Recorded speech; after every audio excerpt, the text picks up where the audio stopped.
A wise civilization once said that the universe was mostly empty space held together by gravity, dark matter, and the catastrophic decisions of species who didn't know when to leave things alone.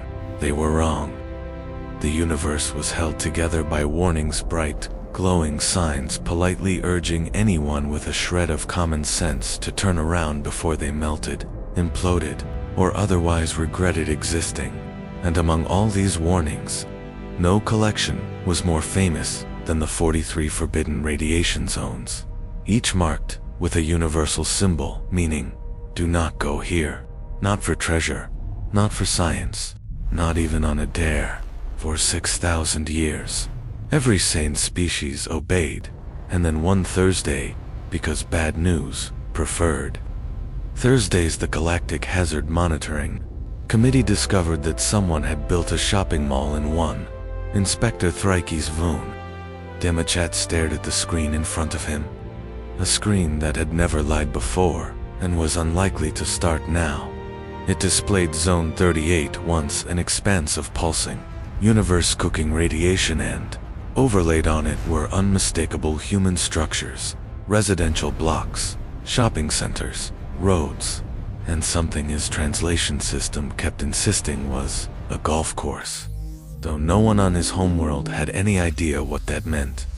The screen announced this information politely, almost cheerfully, as if describing a pleasant weather update instead of a cosmic impossibility. Thrike shouted. His assistant did not respond immediately, being deeply involved in a life-or-death struggle with the office coffee synthesizer. The machine had been producing a thick, steaming sludge that violated 9 health codes and at least 3 ethical ones. Morbetti, Thrike repeated, louder. Morbetti finally swiveled around, with his 4 eye stalks drooping in different directions, and the posture of someone who stopped being surprised 3 careers ago. He said, yes, sir. Are these readings correct? Thrike demanded. Please tell me the system is malfunctioning, glitching, hallucinating, anything. I checked them 5 times, Morbetti said, without even glancing at the console. Zone 38 has inhabitants. Zone 12 has a power plant. Zone 9 has a university. And Zone 22, apparently, is hosting what the translation software calls a baseball game. Baseball, Thrike repeated slowly, as if it were a curse. No idea, sir. Probably something dangerous. Thrike felt all 3 of his stomachs tighten, an instinctive reaction his species experienced exclusively during catastrophic events or annual performance reviews. That's impossible, he whispered. Zone 38 would cook a Durelian alive in 8 seconds. Zone 12 melts lead. Zone 9 sterilizes moons. Yes, sir, Morbetti said calmly. I know. I wrote the original hazard reports myself. Thrike stared at the radiation charts again. They were unambiguous. There were life signs, lots of them moving around inside the death zones like it was perfectly normal. Who are they? He asked, horrified. Morbetti lifted his datapad. A species identifying themselves as humans. From the Sol system, 3rd planet. They call it Earth. Earth. Yes, sir. Despite the perfectly good classification we assigned, carbon-based oxygen breathing, biosignature shows alarming resistance to environmental extremes. Cultural profile notes, peculiar psychological traits, peculiar. Insanity is mentioned 26 times. Thrike rose from his chair, his knees bending out of order as usual. Get me a direct communication link with whoever's in charge of Zone 38. Immediately, before they all die. And we get blamed for letting it happen. It took 3 hours to establish the connection, thanks to interference from radiation storms and the humans' baffling insistence on placing the call on hold several times. At one point, the waiting music switched to something that made Thrike's ears vibrate unpleasantly. The translation system labeled it jazz, but that explanation solved nothing. Finally, the screen flickered on. A human female appeared, looking mildly irritated, as though the inspector had interrupted her tea break rather than contacting her. About imminent doom. Chernova Nuclear Solutions, she said crisply. Director Yulia Chernova speaking. How may I direct your call? Thrikes blinked all three eyes in slow sequence, trying to comprehend the situation. Director Chernova, he began carefully. I am Inspector Thrikes, Vun Demute, of the Galactic Hazard Monitoring Committee. You and your entire installation are currently residing in a Class Omega radiation zone. You need to evacuate immediately. She stared at him blankly for a moment. Then she said, Yes, Inspector. That's why we're here. Thrikes froze. What? The radiation, she said, sipping from a steaming mug, is excellent. We have 9 fusion reactors running at peak output and are supplying power to 30 million homes across the solar system. You're using the radiation. Well, obviously. What else would we do with it? It was just sitting here going to waste. Thrikes pressed a hand to his chest, certain one of his hearts had stopped. Madam, the radiation where you are standing could kill most known species in 10 seconds. Yes, we saw the warning signs, she said pleasantly. Very thorough. The one that said certain death in 36 languages was especially charming. Thrikes opened his mouth, closed it, then opened it again. You read the warnings? Oh yes, lovely craftsmanship. And you stayed? Well, of course. Morbetti leaned over and whispered, Sir, their species file says they discovered nuclear weapons before nuclear power. They tested them on their own planet, hundreds of times. They what? Thrikes shrieked. Director Chernova overheard. Oh yes, the Cold War era. Bit embarrassing. Mutually assured destruction and all that. But we learned a great deal about radiation safety. Thrikes felt something rupture inside him, possibly his sanity. You voluntarily contaminated your own world. When you say it like that, it sounds bad. It is bad. She raised a finger. Now, Inspector, please calm down. We have shielding. We have protocols. We have health insurance. And the commute is terrible, so relocating isn't ideal. This is a death zone. Yes, and the real estate was very affordable. Thrikes made a sound his species usually reserved for spiritual despair. Director Chernova took another sip of her mug. Inspector, humans have been working with radiation since the 1940s. Medical treatments, power generation, research glow, in the dark watch faces. That last one was unfortunate, but we're experienced. You're choosing to live in mortal danger because of budget concerns. Correct? Madness. Engineering. For a moment, the inspector was too stunned to speak. Then something occurred to him. Director, how many humans are inside the radiation zones? All 43, she said. We've established power plants, research stations, training centers, a university, and a baseball stadium. Why a baseball stadium? Well, people need recreation. In a radiation zone. Exactly. Recreation improves worker morale. Morbetti cleared his throat again. Sir, the Galactic Safety Code doesn't prohibit species from inhabiting radiation zones. We only have to put up warning signs. Thrikes stared at him. Are you telling me? There is absolutely nothing we can do. Not legally, Morbetti said. No. Director Chernova smiled. Inspector, would you like to schedule a tour? We offer hazmat suits rated up to 80,000 rem. Thrikes fainted briefly, just a small blackout. When he recovered, the call ended, leaving him staring at the empty screen and the reflection of a man who very much wished he had chosen a different career. Morbetti looked at him sympathetically. Sir, shall I check the other 42 zones? Thrikes nodded weakly. Morbetti typed for a moment. Zone 12 is operated by the Fukushima Galactic Energy Consortium. Zone 9 houses the Marie Curie Institute of Radiation Studies. Zone 22 hosts nuclear technician training and baseball recreation facilities. And Zone 15, yes, Thrikes whispered, is a tourist destination. Thrikes closed all three eyes and whispered, This is a nightmare. Apparently, Morbetti said, humans will pay to visit dangerous places because they find it thrilling. Thrikes leaned back in his chair, which creaked ominously under the weight of his despair. I must report this. The committee will never believe me. Oh, they'll believe you, Morbetti said, but they'll think you're insane. Thrikes took a deep breath. Schedule a formal investigation. I'm going to Zone 38. If I must write a report that sounds like hallucination, I want to at least confirm the insanity firsthand.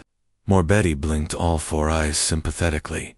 Yes, sir. I'll contact Director Chernova. 3 weeks later, terrified but determined, Inspector Thrikes von Demichat stepped into a specially designed hazmat suit and prepared to enter the most dangerous place in the galaxy.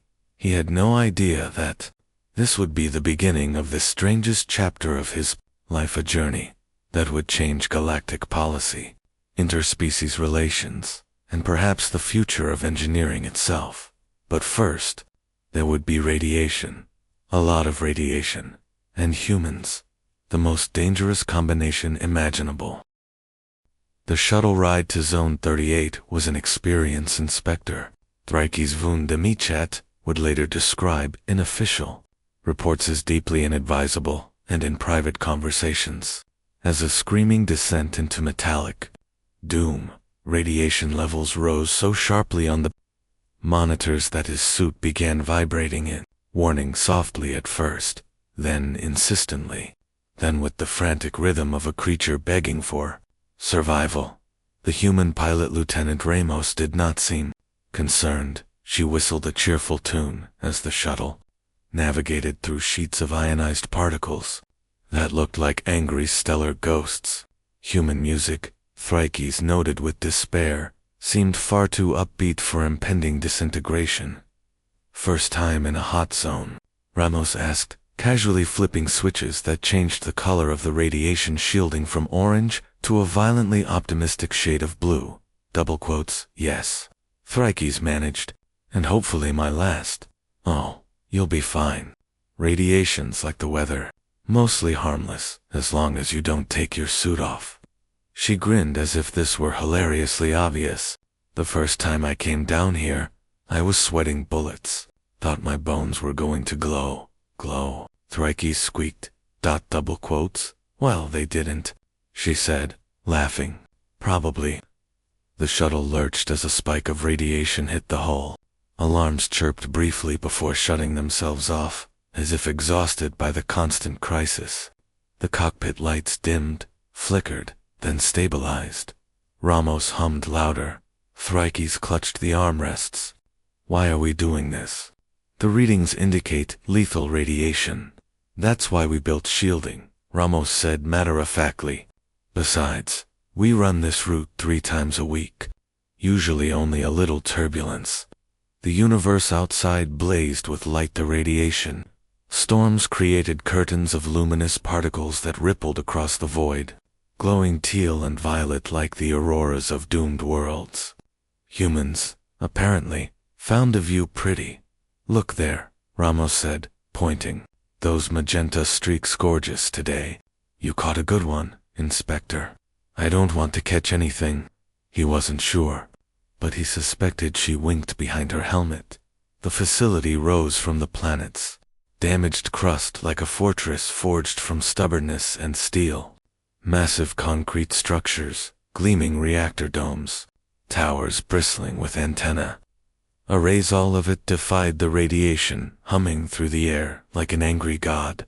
Director Chernova waited on the landing pad, her protective suit reflecting the sickly glow of the environment. She raised a hand in greeting. Inspector von Demichat, welcome to Zone 38, she called out as the airlock pressurized. I'm delighted you didn't die on the way here. I am as surprised as you are, Thrikes muttered. Chernova clapped him on the shoulder firmly enough that Thrikes stumbled. Come along. We have much to show you before your exposure counter reaches the point where my insurance premiums go up. That is not comforting. It wasn't meant to be. She led him toward a large airlock door framed with hazard symbols in 36 languages, one that Thrikes was fairly certain depicted someone screaming. Decontamination first, Chernova said. Don't worry, nothing we spray on you has caused organ failure since last year. Since it was a mild case. The decontamination chambers hissed to life. Clouds of vapor enveloped Thrikes, coating him in various sanitizing substances. One smelled like burning citrus. Another resembled the scent of regret. A scanner bathed him in light that made his skin prickle beneath the suit. Chernova walked him through each step with chipper enthusiasm. This chamber neutralizes surface particles with a gamma scrub. That one measures neutron residue. And the last one ensures you aren't accidentally glowing. Why, Thrikes croaked, is glowing a possibility? Oh, only rarely. We haven't had a glow incident in 2 years. What happened 2 years ago? Jenkins dropped a fuel rod. The same Jenkins who, no, there are 3. Jenkins. 3. Yes, it's a very common human name. Thrikes wondered if perhaps Jenkins meant something inhuman, possibly unfortunate. They entered the main facility, and Thrikes' eyes, 3 of them, widened. Humans moved through the corridors in protective gear, consulting data pads, checking instruments, hauling equipment that hummed with power to them. This was normal. Insane, but normal. How many humans work here? Thrikes asked. About 300 full-time, Chernova replied, plus contractors, students, visiting scientists, and cafeteria staff. You have a cafeteria. Of course, workers need to eat. Our chefs are very versatile. They've developed recipes that taste good even after 36 filtration steps. They passed the cafeteria. A cheerful sign depicted a smiling human giving a thumbs up while holding a steaming bowl of what the translation identified as ramen. A smaller sign read, "Today's special, ion-shielded lasagna." Thrikes felt faint. Chernova gestured ahead. Come, you must see our pride and joy. She brought him into a viewing chamber. Behind a thick, leaded glass window, a reactor core pulsed like the heart of a titanic metal beast. Streams of radiant energy rippled along containment coils, casting eerie blue halos that danced across the chamber walls. This is Reactor 7, she announced proudly, the newest of our installations. Thrikes swallowed. It glows. That means it's working beautifully. It looks like death. Chernova nodded approvingly. Efficiency is stunning, today 98% and rising. Thrikes stared at his suit's radiation meter. He watched it climb. May I ask? How do you work here without succumbing to panic, or despair, or common sense? Chernova blinked behind her visor. Why would we be afraid? This is one of the safest facilities in human space. We've only had 1 evacuation drill this year. 1? Well, 2. But the second one was voluntary, and the fire was small. Fire? There's always a fire somewhere, she said with a shrug. They moved on to the control room. It was bright, humming with activity. Screens monitored every conceivable variable: temperature, pressure, radiation flux, coolant flow, containment stability. Humans sat at consoles, making adjustments with the relaxed competence of people checking grocery lists. One was eating a sandwich. Inspector, Chernova said. This is Chief Operator Dmitry Vulov. Dmitry waved with the hand not holding his sandwich. Hello. Welcome to the hot zone. Sandwich. No, Thrikes said quickly. Thank you. Chicken and Swiss, Dmitry added, as if that would sweeten the deal. Chernova leaned in. Dmitry runs this place like a symphony. He hasn't caused a containment breach in how long now? 4 years. Dmitry said proudly. Thrikes seized on the word like a lifeline. Containment. Breach. Oh, minor thing, Dmitry said. Not like a real catastrophe. Nobody died.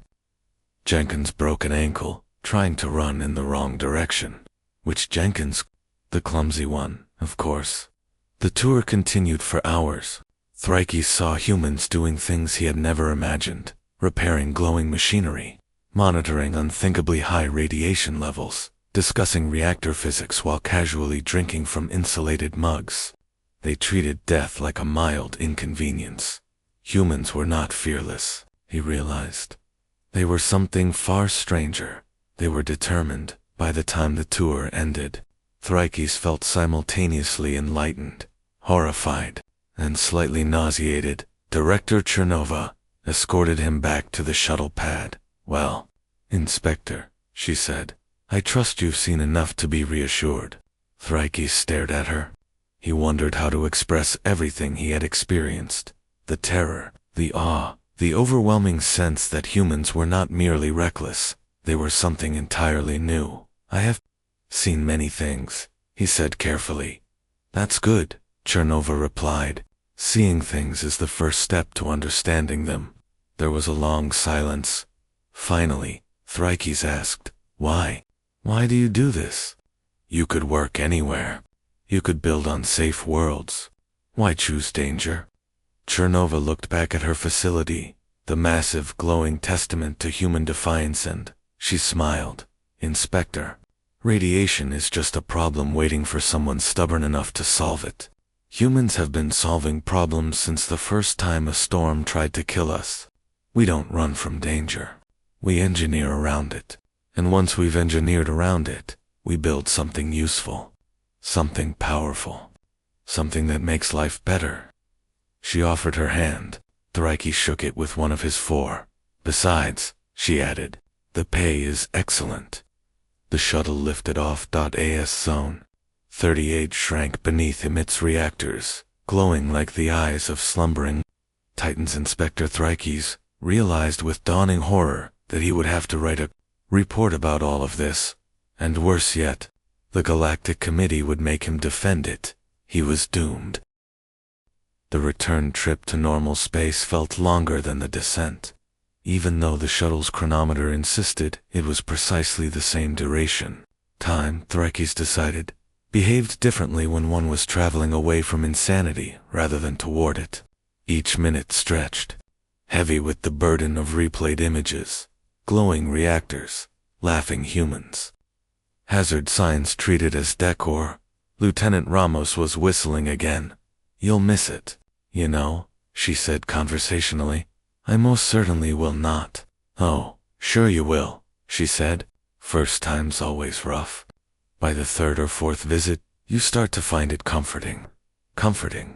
The sound of the turbines, the hum of the reactors, the subtle awareness that if something goes catastrophically wrong, you'll never know. It all becomes cozy. Thrikes stared at her. "Your definition of cozy is deeply disturbing." "Thank you," she said, as if it were a compliment. He spent the final leg of the journey, trying to compose his report in his head. Every attempt sounded like the ravings of someone who had taken experimental hallucinogens in a vacuum. By the time the shuttle docked at the committee's orbital station, he had settled on a plan. He would tell the truth as plainly as possible, and hope the universe was in a forgiving mood. The docking bay doors opened. Air non-radioactive, perfectly ordinary, air washed over him. For a moment, he felt almost sentimental about it. Morbetti was waiting at the arrival gate, clutching a datapad and a steaming cup of coffee that smelled suspiciously corrosive. "You look terrible," Sir Morbetti said. "Excellent," Thrikes replied. "Then my outer appearance matches my inner condition." He peeled off the hazmat suit, feeling 10 kilograms lighter and several years older. "How was Zone 38? Morbetti asked. "Horrifying," Thrikes said. "Inevitable." "Really?" Educational. Thrikes continued. "Concerning. Mildly inspiring. That's worse, and mostly horrifying." "Yes," Morbetti said. "That sounds about right for humans."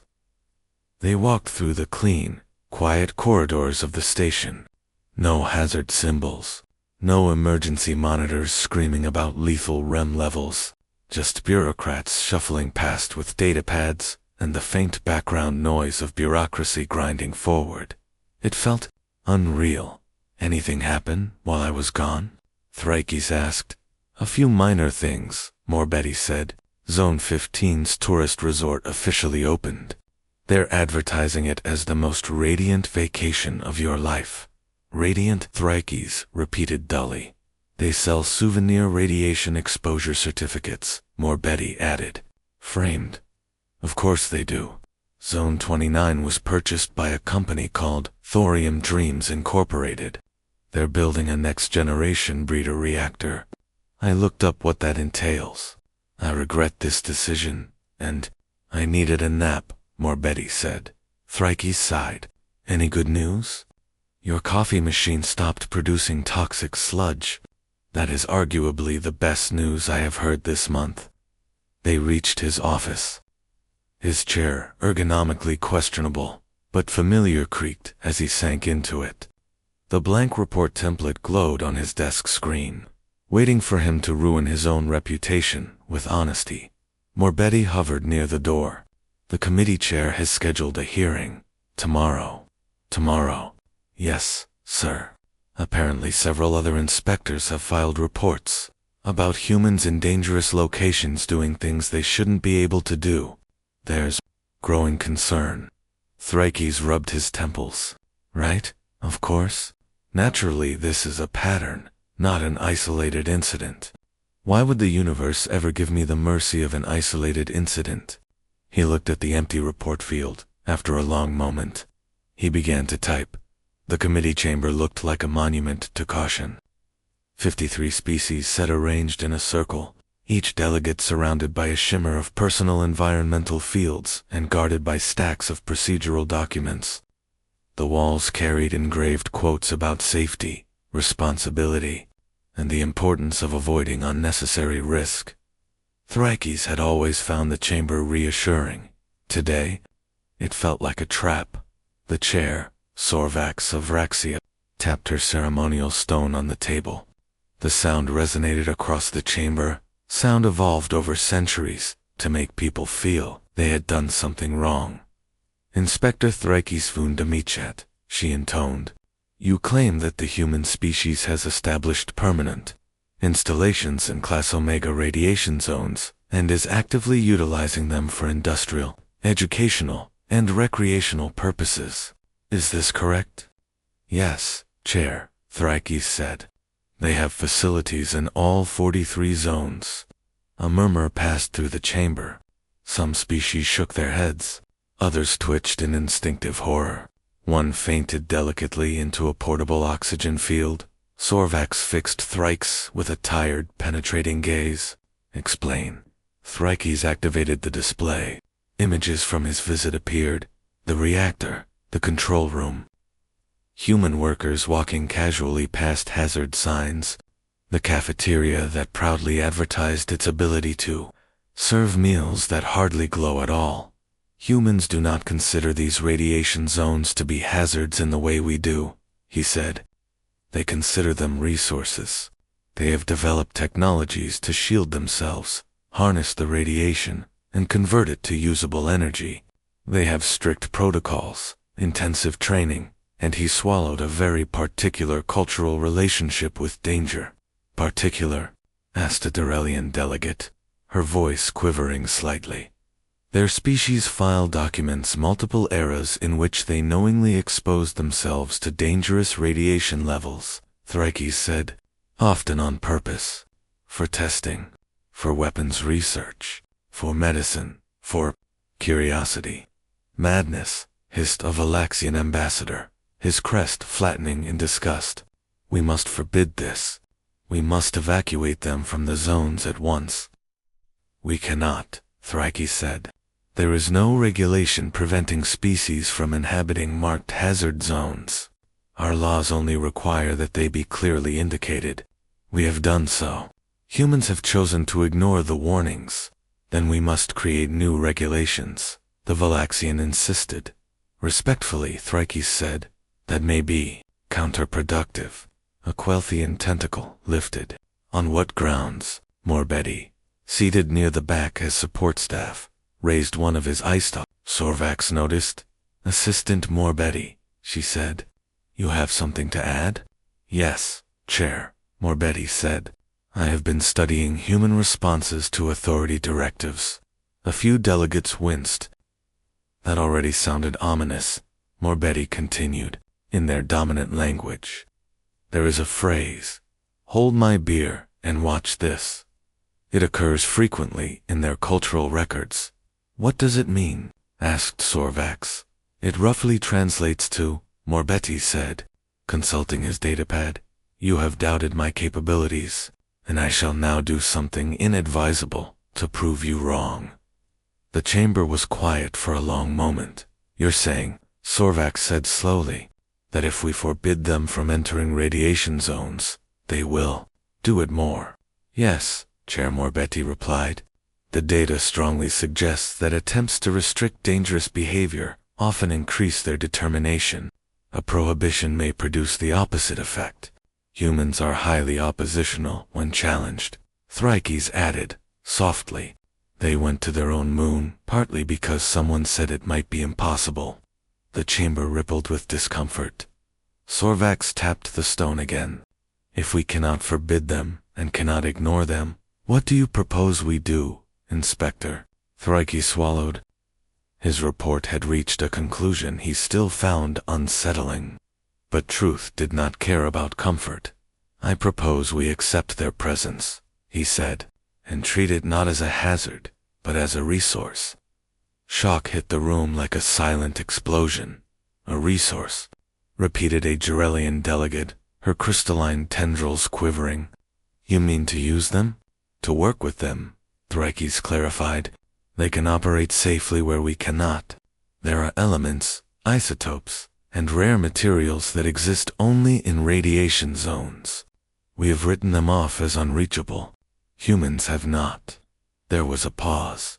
Then, slowly, the Jarelian delegate said, we have long needed iridium deposits from Zone 8 for our quantum lattice industries.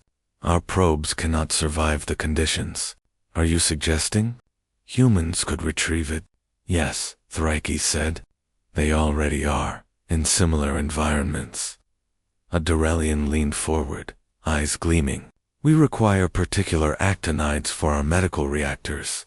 They exist in the cores of several zones.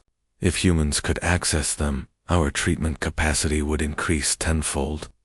Another delegate hissed softly, this is exploitation. Sorvax shook her head. Not if it is voluntary and compensated fairly. We enter trade agreements with many species based on unique capabilities. If humans can survive and operate in radiation zones safely, that is a specialization. And a very lucrative one, murmured someone in the second row. Discussion erupted. Some argued caution. Others argued economic opportunity. One species suggested quarantining humans entirely, but this was dismissed as both impractical and likely to cause humans to immediately build a stellar empire out of spite. Sorvax let the chaos roar for a few minutes, then brought her stone down hard. Order, she said. We are not here to panic. We are here to decide on a rational course of action. Inspector Voon de Mott, in light of what you've observed, what specific action do you recommend? Thrikes exhaled. We formalize their operations, he said. We recognize human-run radiation facilities as legal, regulated entities. We assign observers. We negotiate contracts for resource extraction. We treat them not as an aberration, but as specialists in hazardous environments. You wish to legitimize them, the Valaxian said, almost spitting the word.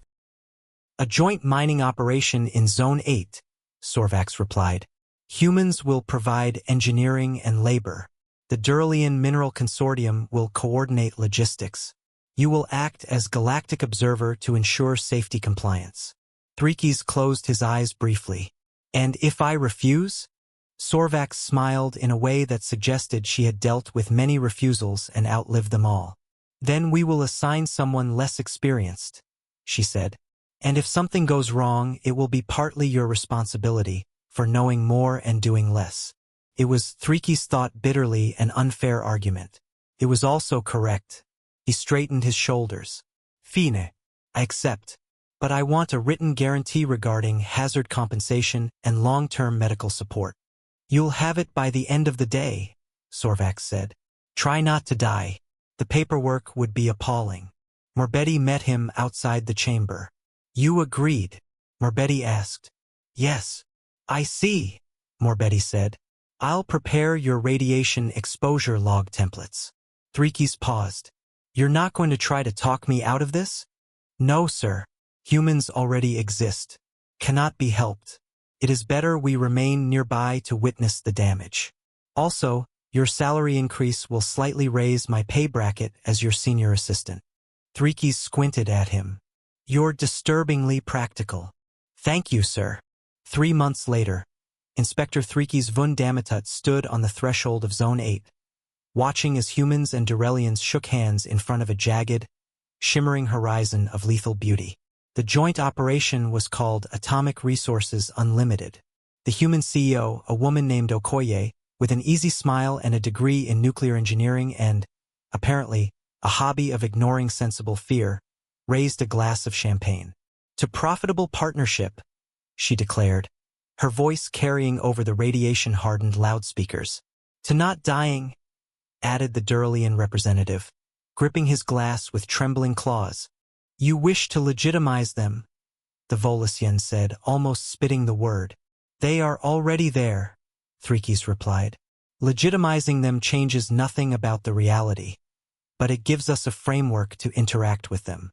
Without that, we are simply standing at the edge of the abyss shouting don't, at a species that thinks that is an invitation. Sorvax sat back, thinking. The chamber waited. Finally, she said, Very well.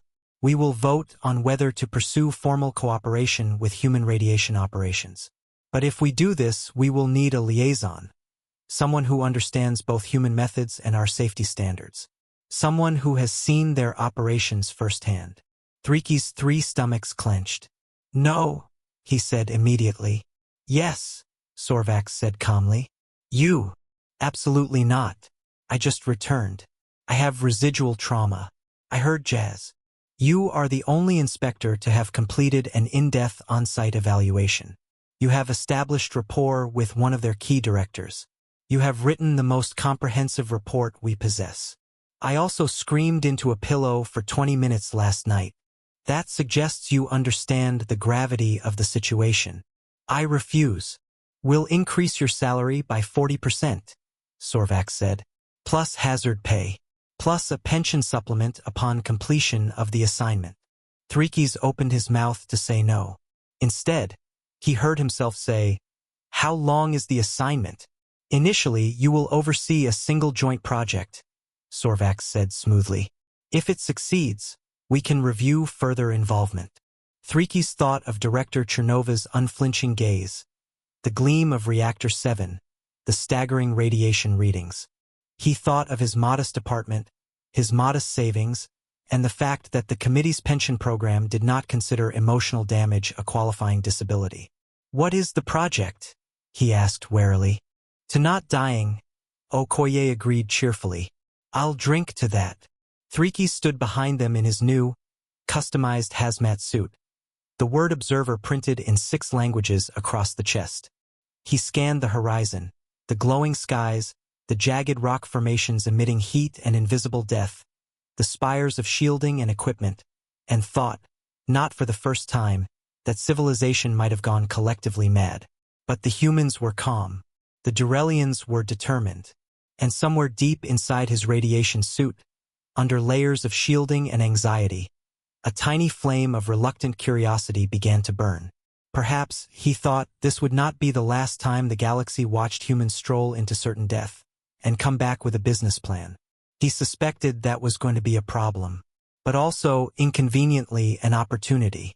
And humans were very, very good at turning problems into opportunities, even if it killed everyone's peace of mind, including his, especially his.